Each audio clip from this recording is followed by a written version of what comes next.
All right, so today we're going to talk about United States involvement in World War I. Just kind of go through kind of the steps, because it did not happen all at once, all right? We had kind of a increasing level of involvement leading up to us actually participating in the war, okay?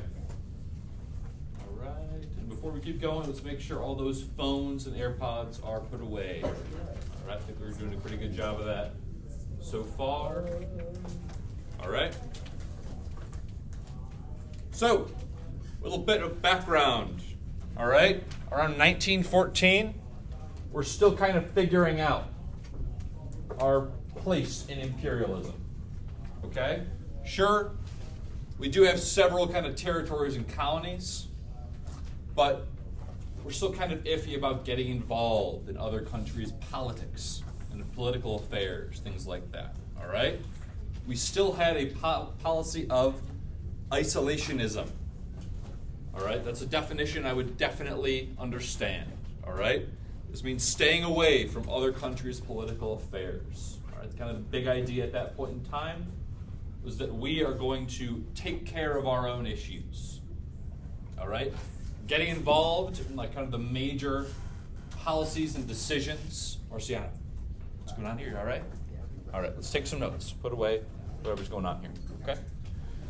So, we want to not get involved in other countries, take care of what we're doing, take care of our business, get ourselves set up the best we can before we start worrying about anyone else, all right? That's why we kind of kept our policy of isolationism. Any questions before we go on to the next one? All right. All right, so Woodrow Wilson, our 28th president. All right, he was inaugurated in 1913. All right, so kind of right before the war broke out in Europe. All right, and he promised to lead the United States into a new era of peace and prosperity. All right, so kind of interesting that he used those words, all right, especially peace, okay?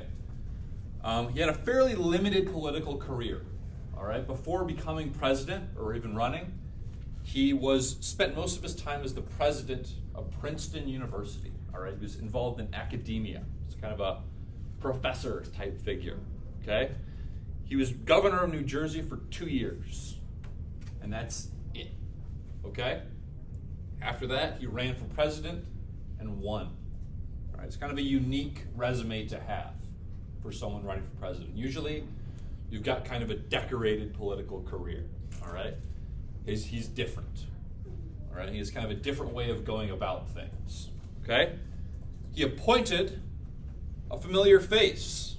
All right, William Jennings Bryan. Do we remember him? Kind of our populist presidential nominee.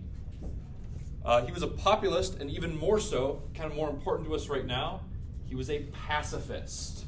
All right, part of his whole kind of mantra, his mindset of a politician was peace and prohibition. All right, he was an avid prohibitionist. He hated alcohol. Yeah. For our notes, should we be writing what's bolded? Yes, the bold is kind of the most important thing up here. Definitely tie it into the others, though. Okay.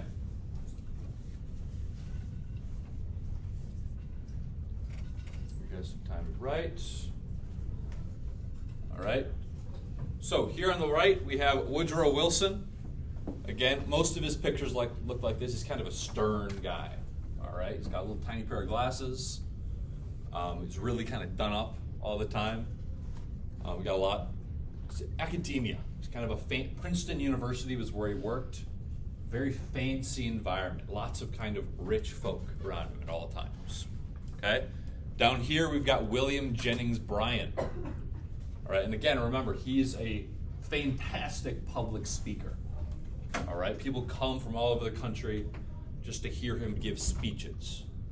All right, and now he's back involved in an official role in politics as the Secretary of State. Okay, it's a huge deal. All right, when you're the Secretary of State, it generally means that the president has you look after foreign affairs, all right? You'll be sent to other countries sometimes, talk with people. That's more of a thing they do nowadays. Back then, foreign affairs were usually kind of a thing on a desk with paper. You advise the president about his decisions with foreign affairs. Okay? All right. So let's talk a little bit more about this William Jennings Bryan character. I know we covered him quite a bit. It's important to note, Bryan only agreed to be appointed if the United States would avoid war, no matter what. Okay? You kind of see all of this is a lot of kind of unfortunate timing. All right? If the war didn't occur, this could probably work out pretty well. All right? You got William Jennings Bryan. He's kind of a beloved, yet kind of uneasy figure with the public, but he's a pacifist. He wants peaceful interactions with the world. Okay? So just know, William Jennings Bryan only agreed to be Secretary of State if Woodrow Wilson would avoid war at all costs. Okay? So he's a populist, remember? He's loved by the public. All right? He wants to represent that common man, the little guy. Okay? And he's been in D.C. politics for several years now. However, people think he's kind of weird. Okay? Got some strange qualities and beliefs. He's very committed to those beliefs. They don't really know if he's 100% the right guy for the job, but the U.S. administration believes he is. Okay? The relationship between the president and William Jennings Bryan would kind of be strained by all the events to come. Okay? You kind of start to see them split, want to go different ways. All right? They don't really see eye to eye about how to guide the country anymore by the end of this whole thing. All right? Got some people writing up there? All right, let's keep going. Now we get into it. All right, World War I has broken out. All right, it's June of 1914. All right, remember, all of those countries, the whole system kind of collapsing in on itself. People declaring war on each other left and right. Over the course of a few days, the entire continent collapsed into war. Okay? It was during this time the United States is trading with both sides of the war. Okay? You had shipping going to Great Britain, making lots of money there. You also had shipping going to Germany. All right? Making a lot of money there. All right? Remember, big business is an extremely important part of kind of U.S. society at this point in time. Okay? So we see that the giant war is about to break out, and William Jennings Bryan says, stay neutral. All right? Do not get involved. Do not stick our nose where it doesn't belong. This is a European fight. It's not for us. Okay? And Wilson agreed. He said, we will stay neutral for the time being. All right? This gets a lot more complicated. All right? It's very difficult for us to keep ourselves happy while at the same time not getting involved in a giant war. Okay? We're kind of tied into it in certain ways. We're going to look at that in just a second. All right, any questions about this slide or the last one? I know we kind of went through the last one a little quick. All right. So, the English blockade. This is kind of an important factor, kind of in our early steps of involvement, okay? The British Navy was extremely powerful, all right? Most powerful Navy in the world, kind of by far, okay? Some other countries are starting to catch up a little bit. The Navy's got quite a head start. And the Royal Navy, the British Navy's got quite a head start. They established a blockade on the German coast, all right? So at the time, the German Empire had a much larger coastline, okay? Today, it's very small, right? Back then, you had all the way up into the Baltic Sea, Most of it was controlled by the German Empire, okay? What they mean by a blockade is they block ships from going in and out, all right? This has a lot of consequences, a lot of ramifications, okay? Chief among them, the most important of which, this prevented any food from getting to German soldiers and civilians, all right? Why would this be a big deal, do you think? A couple of up here, I want to hear from you guys. Why is this a big deal, keeping food from people? Yep. Because no one can like fight or win without. It's kind of right, okay? When you're in a war, even more so than just normal peacetime, food is incredibly important, all right? You've got hundreds of thousands of guys out there fighting all day long, moving around all day long. They're going to need food to keep running, all right? The best way to kind of shut down an army without really having to fight them, cut off their food supply, cut off their water supply, all right? And they'll wither and die on their own, okay? So that's kind of what their goal was. But it ended up not really backfiring, but having kind of an external negative effect on Germany that really rubbed them the wrong way, really upset them, okay? So sure, these German soldiers, they're running out of food.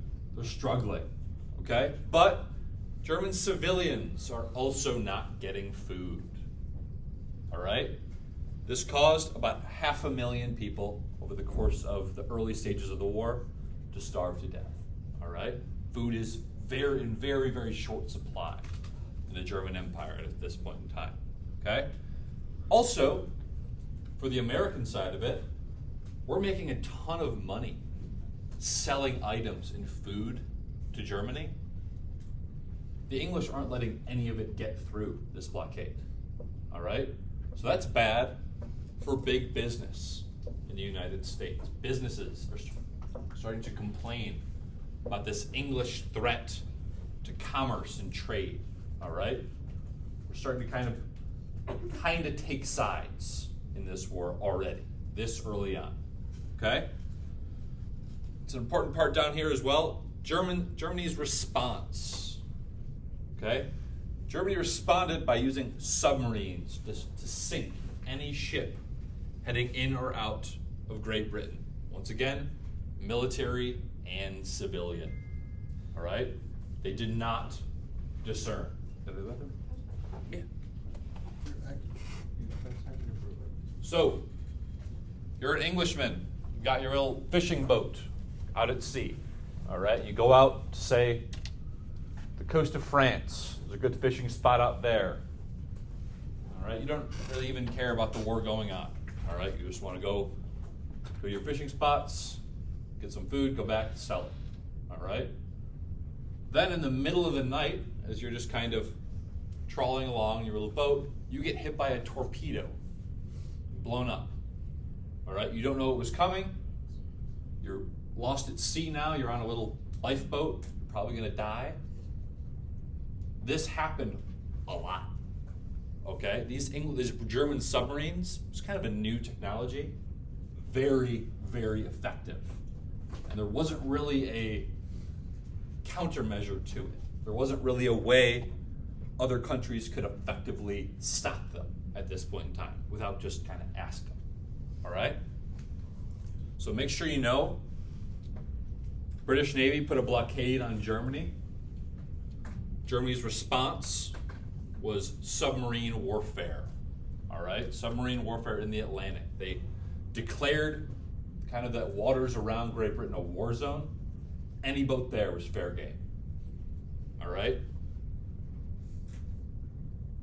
So then we get to the Falaba, all right? Falaba was a nice big, kind of an old-timey cruise ship, all right? A liner, they used to call it, all right? These ships would have a bunch of people kind of just crossing the Atlantic. Back then, there was no way to really cross an ocean without getting on one of these liners, all right? There's no planes, no land route or anything like that. You had to get on a big giant ship if you wanted to go from continent to continent, generally, all right? So, the Falaba was en route from England, kind of just out at sea a little bit, and boom, sunk by a German submarine. Okay? And again, this is a ship full of people. All right, people in cargo. Among the dead, one American. All right? They've killed an American citizen. All right, it's a big deal. All right, the government has to kind of figure out what they're going to do. Because remember, Wilson promised we're going to stay neutral. We're not going to get involved. We're going to let this conflict kind of fizzle out. We'll talk to them when they're done. We can't get involved. But at the same time, the government kind of has to take action when a citizen is killed. Okay? William Jennings Bryan, our beloved Secretary of State, did not feel this was worth responding to because American citizens were warned about this. Okay? Germany was very open, saying, going to England is dangerous. Okay? You're going to die. There's a good chance you'll die if you're on a ship coming in or out of England. Okay? Jacob, come on, wake up. All right? So, President Wilson and his advisors disagreed with Bryan here, and they said, we have to respond, we have to say something about this. But before they could, something else terrible happened. All right, something kind of similar. Now, I know you guys kind of learned about World War I last year. Does anyone know the big kind of event that really started our kind of slippery slope into World War I? It was similar to the sinking of the Falaba. Very similar. Yep.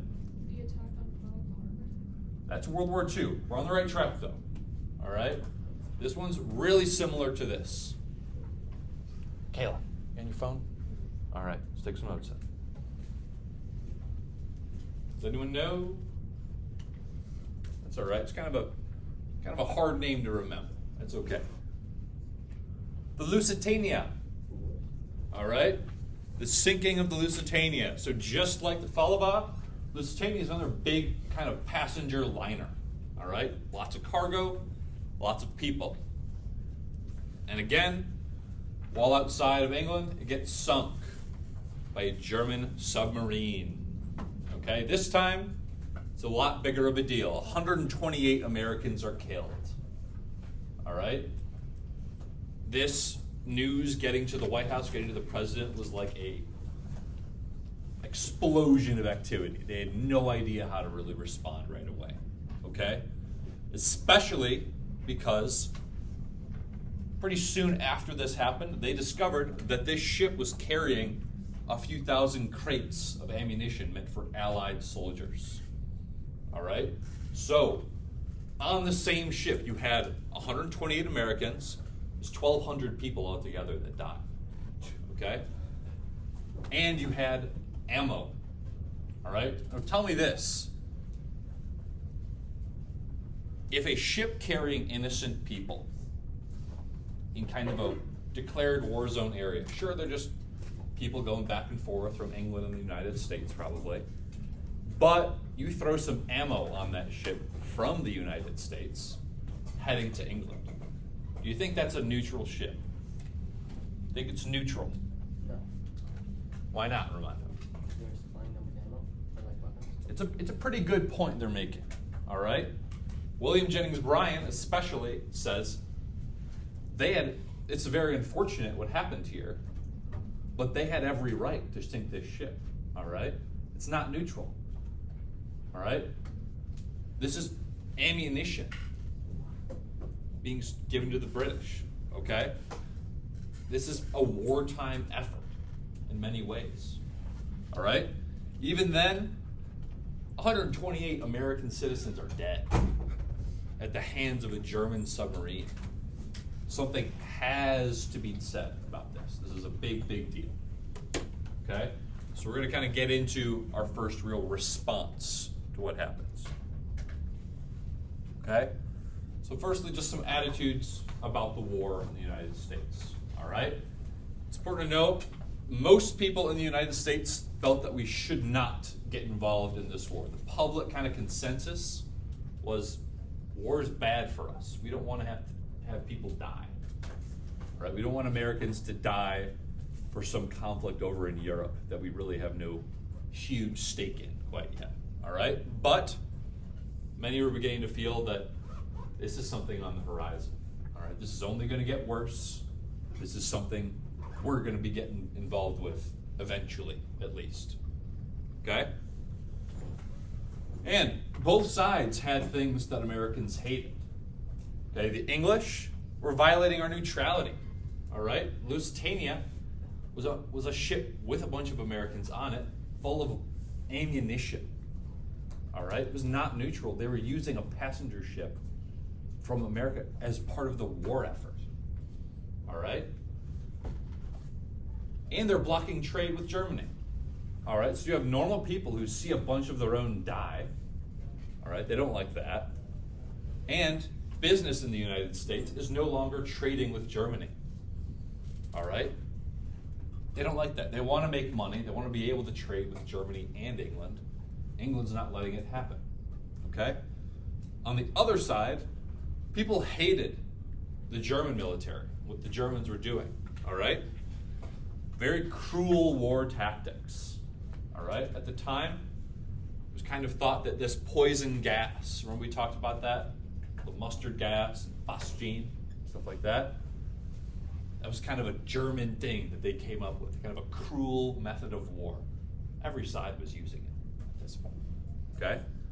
And remember when they avoided that one part of France when invading and went through Belgium? When they went into Belgium, they killed a few thousands of people, all right, just civilians, okay?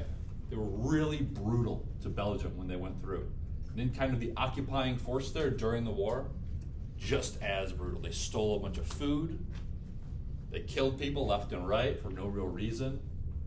They did retribution. So if you were a Belgian civilian who hated the Germans and you did something against a German soldier, they'd round up 20 Belgians, kill 20 Belgians, all right?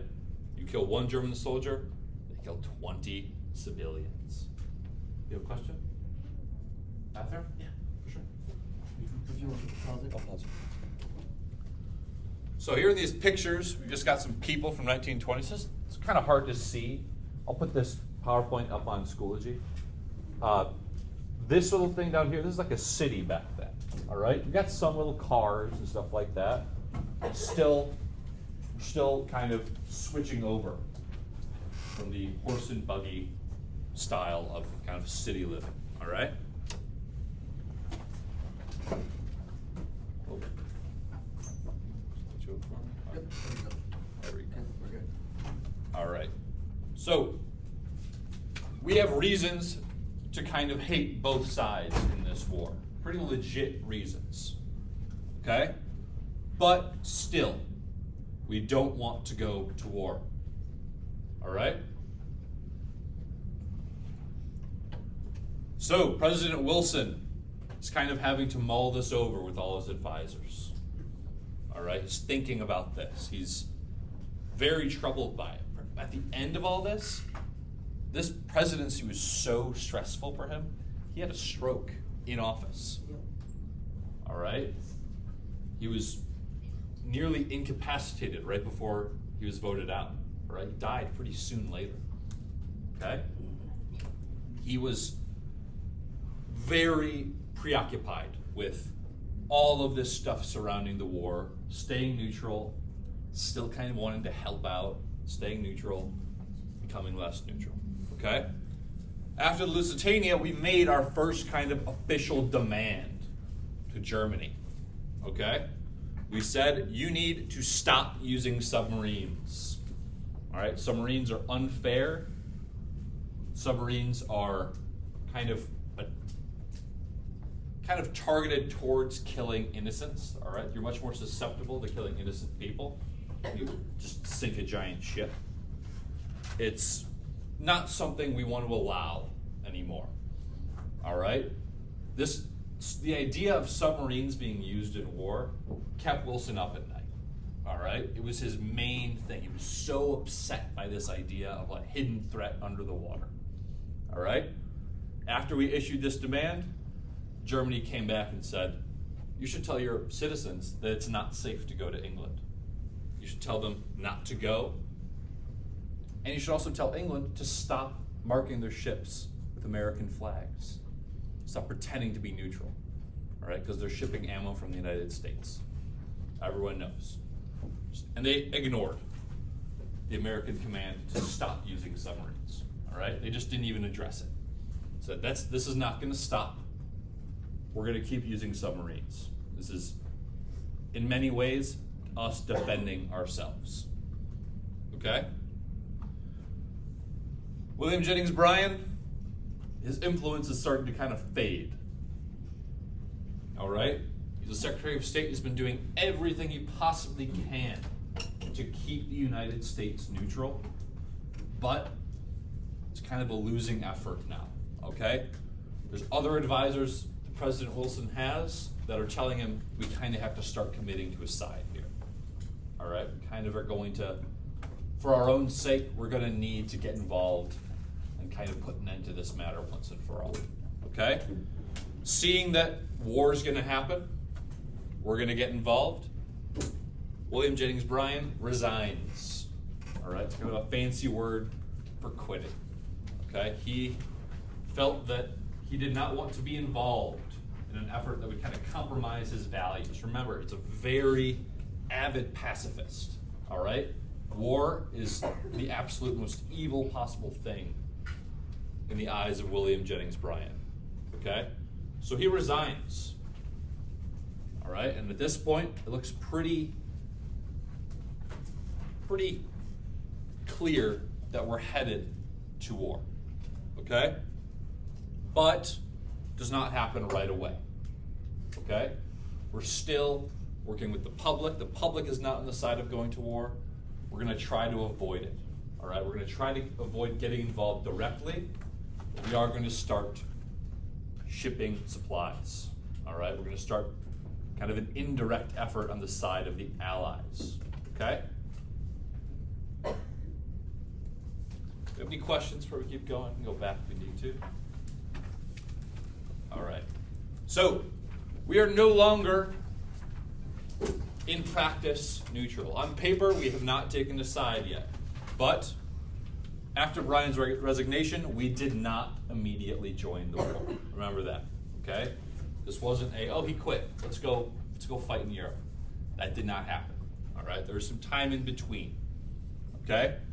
We developed some new shipping strategies. All right? These kind of allowed it so we could supply England more effectively and France more effectively without losing so many ships, all right?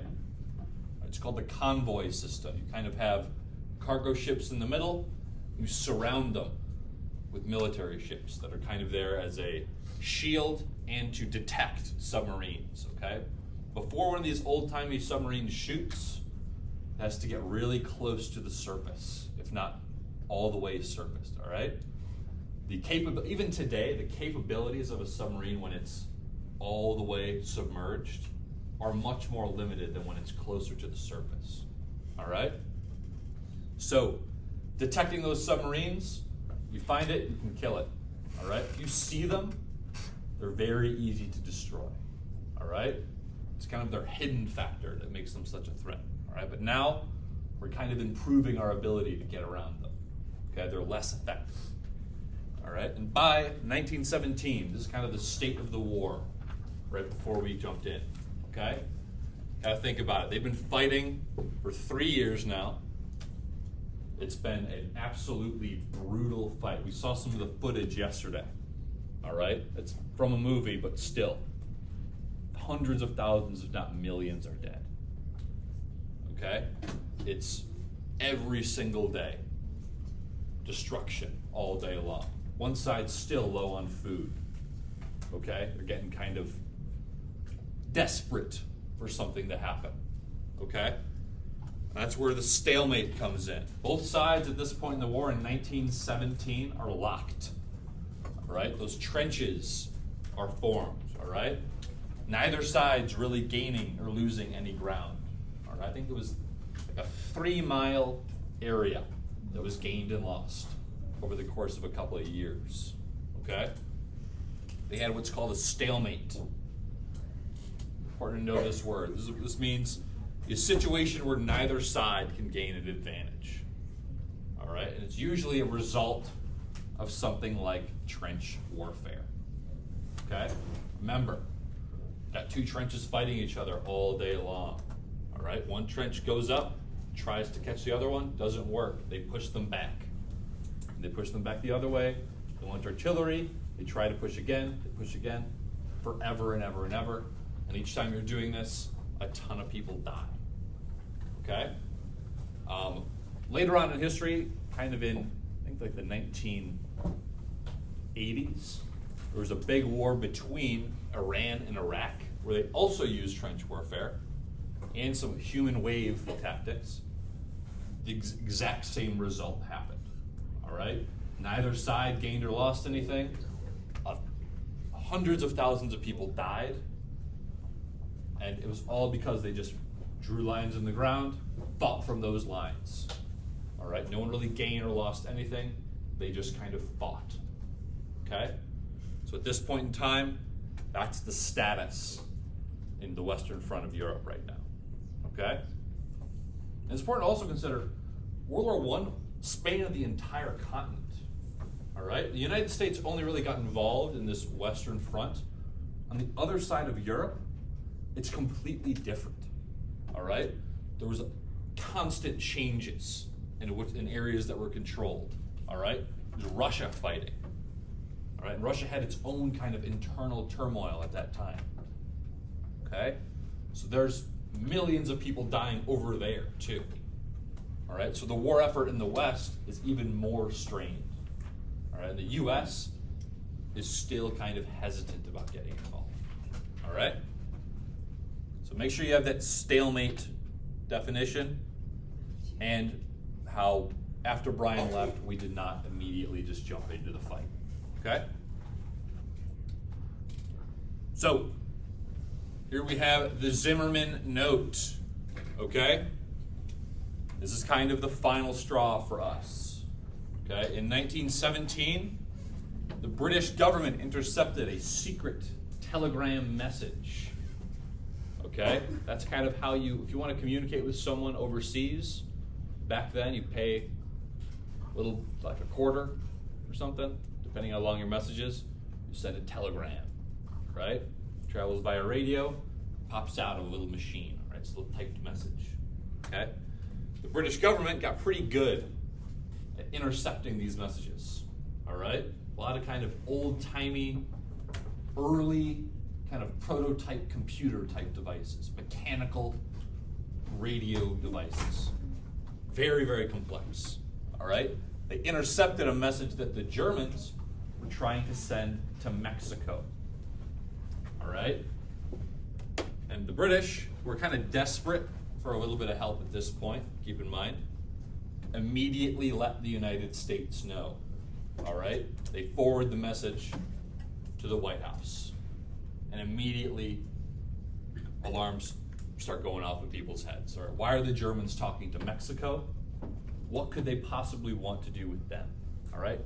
Turns out the Germans were kind of scared that the Americans were going to get directly involved. All right. They know we've been building up our military kind of on the side. They know we're sending a ton of ammo and equipment to England. They said to the Mexican government, or wanted to, that they would receive military and financial assistance from Germany if Mexico took over the southwest of the U.S. If we got involved in the war. Tyler, come on. All right. So this is a huge overstep for Germany. Okay, we're already not on great terms with them for all the submarine stuff. This is them kind of overtly saying, we're going to fight America. We're going to take part of America, all right, the Southwest, which again, the Southwest around 1917, it was there. We had states down there. Wasn't as developed as today, but still a huge deal, all right? Hitting us at home would not be acceptable in any way, shape, or form. So, on April 2nd, 1917, President Wilson called a special session of Congress. All right? One of the president's powers. Okay? And together they made a joint resolution, kind of a decision together, to declare war on Germany. All right? This officially entered the United States into World War I. All right? Here we have kind of what soldiers were looking like back then. You had a lot of different looking soldiers back then. You had kind of these frontier looking guys wearing like hats, stuff like that, kind of a Rough Rider looking cowboy hat. You also had kind of just normal soldiers. You had guys wearing like a metal hat, helmet type deal. You had guys on horseback still. Okay? It was different, all right? But now we are in World War I. All right? There's one part at the end of your notes I'd like us to look at. Okay? So, down here, I've got a timeline of our U.S. entry. All right? So we should be on kind of the last page of our notes. So we're just going to go through this really quick so we know these key events. All right? So, July 28th, 1914, that's the official start of the war in Europe. That's when all those countries start to kind of declare war on each other. Okay? First you had Austria-Hungary declaring war on Serbia, Russia on Austria-Hungary, Germany on Russia, Germany on France, Great Britain on Germany. All right? Kind of a vicious cycle because of those alliances. Okay? March 28th, 1915. Okay? That was when that Falaba sunk. All right? That passenger ship with one American on board. Okay? That American was killed. The United States did not really come up with a response in time because the next event happened. All right? On May 7th of the same year, 1915, the Lusitania was sunk. All right, and that's where things got really, really serious. All right? They killed 128 Americans, and the United States made their official demand that Germany stop submarine warfare. And did they stop? They did not. Okay? They kept it going. They may have even ramped it up even more. Okay? Then, in January of 1917, all right, so some time went by, that Zimmerman note comes. All right? It's in the note telling Mexico to fight against the United States with German support if they get involved in the war. Okay? April 6th was the official date. That's when we declared war on Germany. Got directly involved. Okay? Then November 11th of that same year, or November 11th of the next year, 1918, a little typo there, that's when World War I ended. Okay? So we were involved in the war for about 18 months. All right? You see the 1917 there? Change that to 1918, just so we know. All right? There's a computer issue there. Okay? So, our involvement in the war was a pivotal moment for the Allies. Okay? It gave them a lot of support that they needed. The Central Powers at the time, Germans specifically, were mounting a huge offensive. All right? Kind of giving everything they had to one big final push. That kind of, without our support, could have been completely catastrophic for the British and French militaries, both of which were kind of suffering at that point in time. Okay? So that's our timeline of entry into World War I. Kind of keep an eye on those dates. All right? Have an idea from like 1914 to 18 where we were in terms of neutrality and involvement. All right? Any questions, concerns, ideas, anything like that? All right. If you have not gotten that technology assignment to me, please do so. All right? Trying to collect those as fast as I can so I can get a grade back to you.